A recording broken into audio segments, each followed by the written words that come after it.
उद्धार के चरण। लूका रचित सुसमाचार 19:5 क्या लिखा है? यीशु मसीह यहाँ सामरिया से होकर गया और आपको मालूम है ना, यीशु मसीह ने जब प्रचार अपना चालू किया था तो मंदिर के आराधनालय में उसने क्या कहा था? यशायाह की भविष्यवक्ता पुस्तक खोल के उसने कुछ बताया था, है ना? यीशु मसीह ने जब आराधनालय में उपदेश देना चालू किया तो उसने यशायाह की पुस्तक से खोल के क्या कहा था कि मेरा अभिषेक हुआ है, किस लिए? कंगालों को सुसमाचार सुनाओ, खेदित मन वालों को शांति दो। बोला था ना सर, आपको सबको याद होगा, चारों सुसमाचार उसका वर्णन है। यीशु मसीह प्रचार करके बताया कि मेरा आने का उद्देश्य क्या है, इस पृथ्वी में मैं क्यों आया हूँ? ताकि खेदित मन वालों को शांति दूं, ताकि निम्न स्तर वाले लोग जो कुछ नहीं समझे जाते उनको ढाढ़स दूं, हिम्मत दूं, उनको भी बल शक्ति दूं। हालेलुया। उसने ऐसा किया यीशु मसीह ने, तो हमको भी यही काम करना है। क्या करना है हमको भी? ऐसे लोग जो आज कुछ नहीं समझे उनके बीच में जाना, उनको सहानुभूति देना है। हालेलुया। आइए हम दूसरा बात को देखते हैं। दूसरा चरण क्या है? लूका 19:5 क्या लिखा है? जब यीशु उस जगह पहुंचा तो ऊपर दृष्टि करके उससे कहा, हे जक्कई, झट उतर आ, क्योंकि आज मुझे तेरे घर में रहना अवश्य है। देखिए यहाँ भी एक शब्द आया है, अवश्य।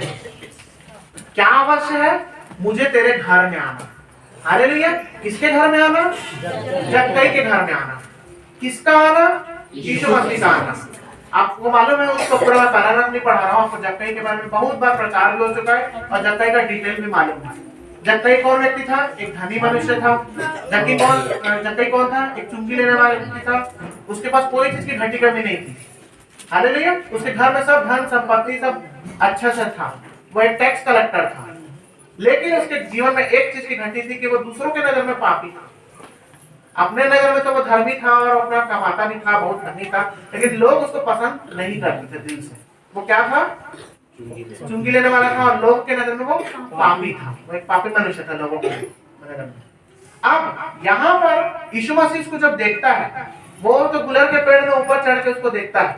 उसकी इच्छा थी कि मैं एक बार यीशु मसीह को अपने आंख से डायरेक्ट देखूं, तो वो गुलर के पेड़ में ऊपर चढ़ जाता है, क्योंकि वो जानता है कि नाटा हूं तो सामने से तो मैं देख ही नहीं पाऊंगा, सबका हाइट ज्यादा, मेरा हाइट छोटा, तो मेरे सामने तो मैं देख ही नहीं पाऊंगा। तो वो क्या करता है? पेड़ में चढ़ जाता है और पेड़ से नीचे देखता है ताकि मैं साफ साफ देख सकूं। उसने देखा और यीशु मसीह ने भी ऊपर उसको देखा, जक्कई को, और उसको कहा, झट आ, मुझे तेरे घर में प्रवेश करना अवश्य है।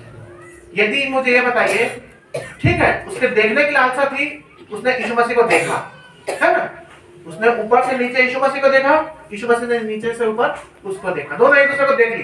देख के यीशु मसीह चुपचाप चले जाता आगे। तो क्या होता? उसका इच्छा तो पूरा हो जाता ना जक्कई का। जक्कई का एक ही ख्वाहिश था, वहां पर लिखा है, जक्कई का ख्वाहिश एक ही था कि वो यीशु मसीह को देखे।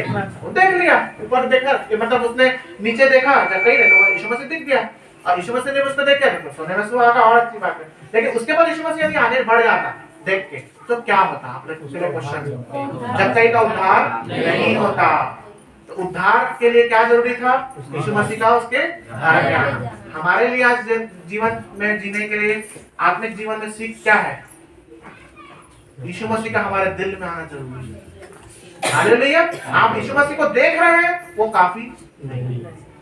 कलीसिया में आके यीशु मसीह के काम को देख रहे हैं, आश्चर्य काम देख रहे हैं, चंगाई को देख रहे हैं, वो काफी।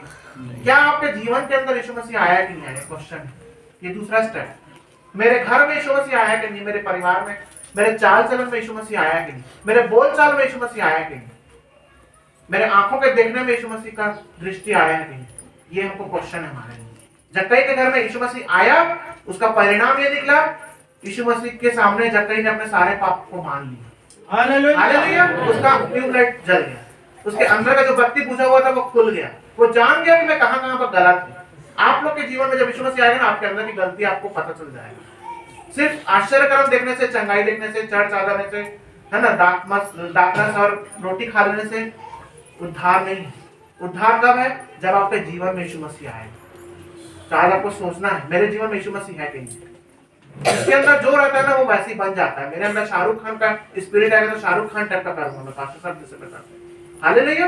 जो जिसको फॉलो करेगा वो वैसे ही बनता है। हालेलुया। यदि कोई गाली देता है तो वो अपने स्वभाव से गाली देता है, क्योंकि शैतान का स्वभाव है गाली देना, तो वो शैतान है उसके अंदर। इसका मतलब तो हम लोग को जानना है हमारा काम कैसा है। हम लोग जैसा अंदर में रखे हैं जिसको, उसी के अनुसार हम करेंगे बाहर भी। हालेलुया। तो दूसरा, जक्कई के घर में यीशु मसीह का आना अवश्य था, जिसके कारण जक्कई ने अपने पापों को मान लिया। न सिर्फ पापों को माना बल्कि पश्चाताप किया।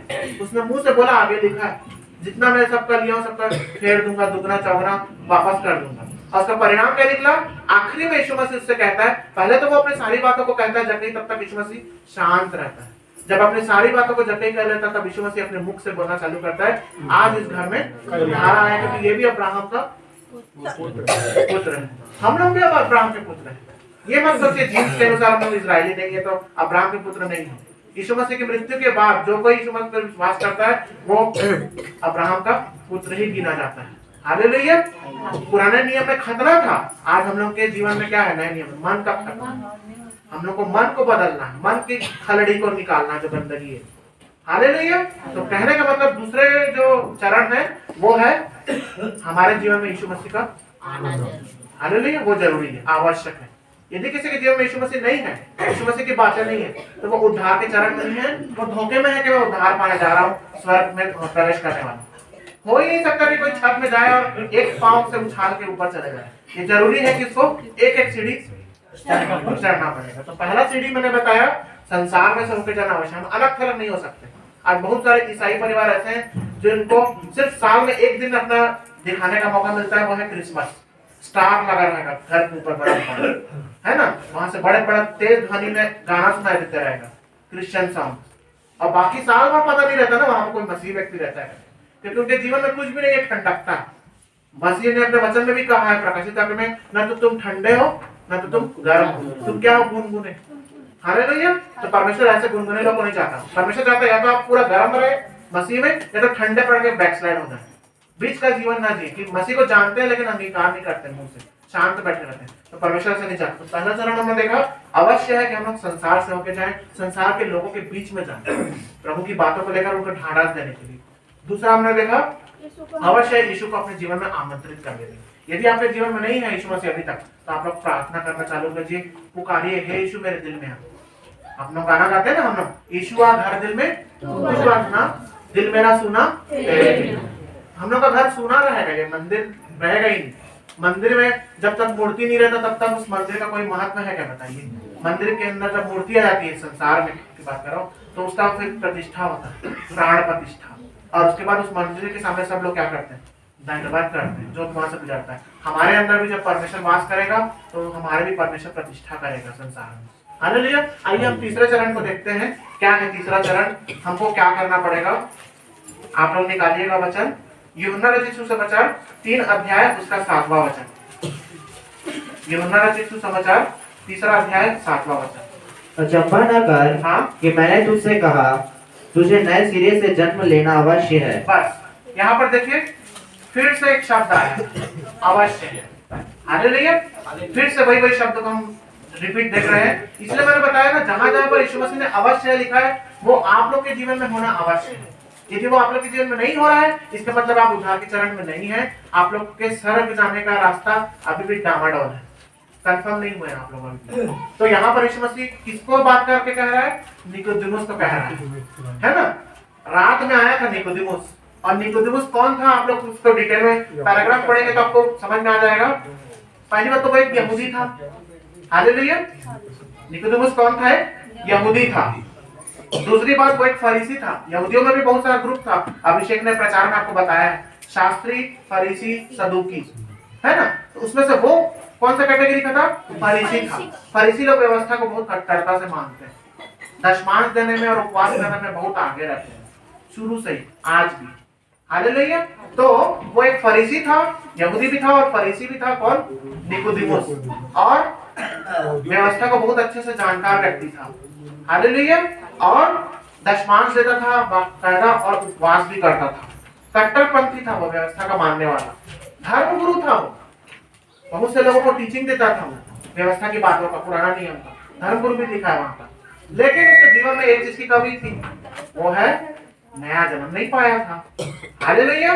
इसलिए यीशु मसीह के पास, उसको मालूम था अपने जीवन में वो खटक रहा था उसको, निकोदेमुस को, कि मैं सब कुछ अच्छा कर रहा हूँ, व्यवस्था को भी मान रहा हूँ, दशमांश भी दे रहा हूँ, उपवास भी कर रहा हूँ, धर्म गुरु भी हूँ मैं, लेकिन मेरे जीवन में कुछ ना कुछ मेरे को ऐसा लग रहा है कमी है। शायद मेरे को कंफर्म नहीं हो पा रहा है कि मैं स्वर्ग जाऊंगा कि नहीं जाऊंगा। इसलिए उसने क्या किया? रात में चुपचाप क्योंकि अब इंसल्टिंग लगेगा ना। कई बार ऐसा लगता है ना, मान लो एक स्टूडेंट टीचर को पूछे तो अलग बात है, लेकिन स्टूडेंट के बदले में टीचर अगर किसी को दूसरे टीचर को पूछे तो थोड़ा झिझक लगता है, कई बार इंसल्टिंग लगता है कि क्या टीचर हो इतना भी नहीं पता करता, तो उसको थोड़ा झिझक लगा होगा निकोदेमुस को कि मैं खुद धर्मगुरु हूँ और मैं एक सामान्य व्यक्ति यीशु से पूछने जा रहा हूँ कि उद्धार पाने के लिए मैं क्या करूँ। तो थोड़ा झिझक के कारण बाकी लोग उसका किल्ली न उड़ा, वाह ये क्या हमारा धर्मगुरु है, डायरेक्ट यीशु मसीह के पास जाएंगे, इसके पास क्यों जाएंगे कल से। तो डर के मारे क्या किया, वो रात में चुपचाप, जब कोई नहीं देख रहा था, जब सब सो चुके थे, तब रात में वो कौन कहाँ गया, यीशु मसीह के पास गया और उसने डिटेल में पूछा। तो उसके जवाब में यीशु मसीह ने कहा अवश्य है तुझे नए सिरे से जन्म लेना। तो तीसरा सीढ़ी है हमारे उद्धार की, वो है नया जन्म पाना। हालेलुया। निकोदेमुस के समान हम लोग भी आज हो सकते हैं। हो सकता है बाइबल हमको बहुत अच्छे से रटा हुआ हो, उत्पत्ति से प्रकाशित तक पूरा चैप्टर रटा हुआ होगा, सारे वचन याद होगा कहाँ पर कौन सा वचन दिया है।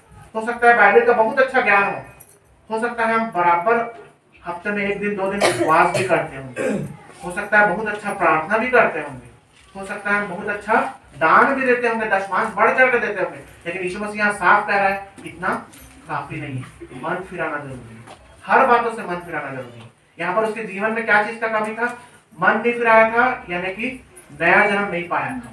हालेलुया। नया जन्म की कमी थी, इसलिए उसको उद्धार के रास्ते में वो चूक रहा था। यीशु मसीह ने उसको कहा तू नए सिरे से जन्म लेना आवश्यक, और वो नया जन्म पाया फिर आगे चलकर। इसका वर्णन आपको प्रेरितों के काम में भी मिलेगा उसके बारे में। हालेलुया। तो यहाँ पर तीसरा पॉइंट जो हम देखे अभी क्या है, नया जन्म पाना। हालेलुया। तो यीशु मसीह ने उसको क्या कहा, अवश्य है नए सिरे से जन्म लेना। तो कहने का मतलब ये हमारे जीवन में हम नया जन्म पाए कि नहीं पाए। नया जन्म क्या होता है, वैसे तो ये बहुत बड़ा विषय है ना, हम लोग इसमें प्रचार करें तो कई संडे से नए जन्म के बारे में प्रचार कर सकते चाहे, ये बहुत बड़ा विषय है नया जन्म। हालेलुया। लेकिन एक प्रकार से समझाने के लिए मैं आपको ऐसे बता देता हूँ, नया जन्म होता है मतलब नया, सब कुछ नया। एक नया बच्चा आता है जब माँ के पेट से, तो क्या उसमें पुराना कुछ भी रहता है, दूसरा के समान नहीं, वो एकदम फ्रेश नया रहता है। फैक्ट्री में कुछ नया चीज बन के आता है, बिस्किट चॉकलेट, तो एकदम नया रहता है, पुराना चीज कुछ रहता है क्या, नहीं रहता।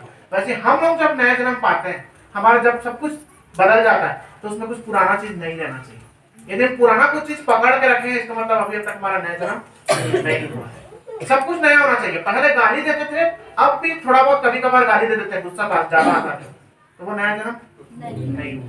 पहले रोज ड्रिंक करते थे, स्मोक करते थे, अब कभी कभार कर लेते हैं, जब पार्टी में कोई जबरदस्ती करता है, तो वो नया जन्म नहीं हुआ। पहले रोज गुस्सा करते थे, अब कभी कभार बस गुस्सा करते हैं, तो वो नया जन्म नहीं। मैं कहने का मतलब बताया ना, नया जन्म मतलब सब कुछ टोटली न्यू हो जाना चाहिए, नया मनुष्यत्व हो जाना चाहिए, नया चाल चलन, नया बोलचाल, नया रहन सहन, नया कपड़े पहनने का ढंग।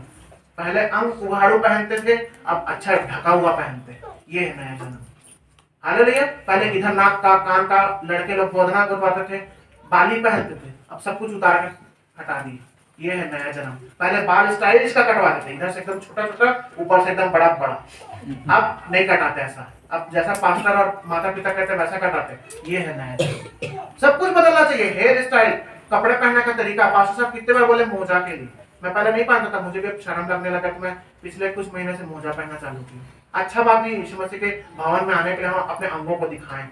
इजरायली लोग तो हमसे भी बहुत ज्यादा कट्टर है, लोग तो ऊपर यहाँ पूरा पहनते हैं, उनका सिर्फ आंख दिखता है बस। इजरायलियों को इतने कट्टर हैं आज भी यहूदी लोग, बहुत व्यवस्था को मानने वाले, हमसे कई गुना ज्यादा। यीशु मसीह ने कई सारे में चीज ढिलाई दिया है, लेकिन उस ढिलाई का हम गलत फायदा नहीं उठाए। हालेलुया। हमको कैसा कपड़ा पहनना चाहिए, कैसा बोलना चाहिए, कैसा हमारा अंग होना चाहिए, तो सबको ध्यान देना है। सब कुछ नया होना चाहिए, तभी हम कह सकते हैं कि हमारा नया जन्म हुआ। तो तीसरी बात है, अवश्य है हमारा नया जन्म, सब कुछ नया होना चाहिए। मतलब लोगों को देख के लगा कि यार ये बुद्ध बदल गया एकदम, पहले ऐसा नहीं था। पहले गाली देता था, बिल्कुल नहीं देता गाली, पहले गुस्सा करता था, अब तो एकदम मीठी मीठी बात बोलता है, आशीष ही देता है, किसी को गाली पलट के देता ही नहीं। पहले बहुत गुस्सा करता था, पहले काम काज था, आलसी था, तो बहुत मेहनती हो गया एकदम। पहले कुछ भी नहीं पढ़ता था, तो बाइबल पढ़ने लगे, ये होता है नया जन्म। ऐसा हालेलुया। हालेलुया। आइए हम चौथा बात देखते हैं, चौथा चरण क्या है, यूहन्ना 12:34। आज हम जितने भी देख रहे हैं मैक्सिमम यूहन्ना से देख रहे हैं, यूहन्ना 12:34। इस पर लोगों ने उससे कहा, हमने व्यवस्था की यह बात सुनी है कि मसीह सर्वदा रहेगा, फिर तो क्यों कहता है कि मनुष्य के पुत्र को ऊंचे पर चढ़ाया जाना अवश्य है। बस अवश्य है शब्द आया है ना। मनुष्य के पुत्र अर्थात यीशु मसीह को ऊंचा, ऊंचा क्या था? क्रूस। हालेलुया। अभी हम पिछले बार भी देख के आए, इस बार भी देख के आए।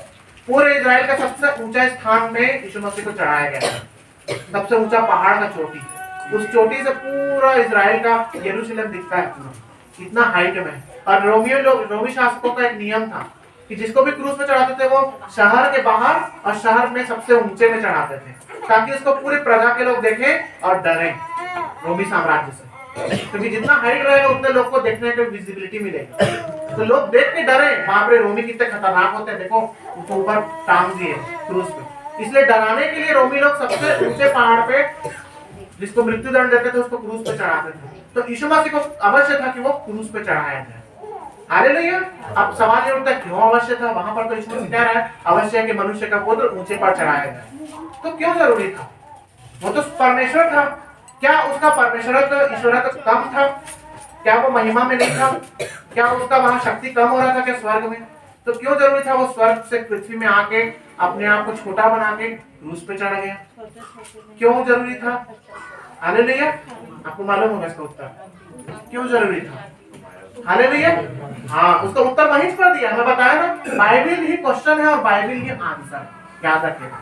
बाइबल ही प्रश्न है और बाइबल ही उत्तर है। हमको उत्तर खोजने के लिए ना कोई दूसरा बुक खरीदने की जरूरत नहीं है, ना किसी के पास जाके पूछने की जरूरत नहीं। आपको बाइबल में उत्तर मिलेगा, बशर्ते कि आपको अपना दिमाग खोलना पड़ेगा, आपको प्रार्थना करना पड़ेगा, प्रभु मुझे बता इसका उत्तर, और बाइबल के भेद को समझना पड़ेगा। Bible is the book of secrets, रहस्य से भरा हुआ पुस्तक है।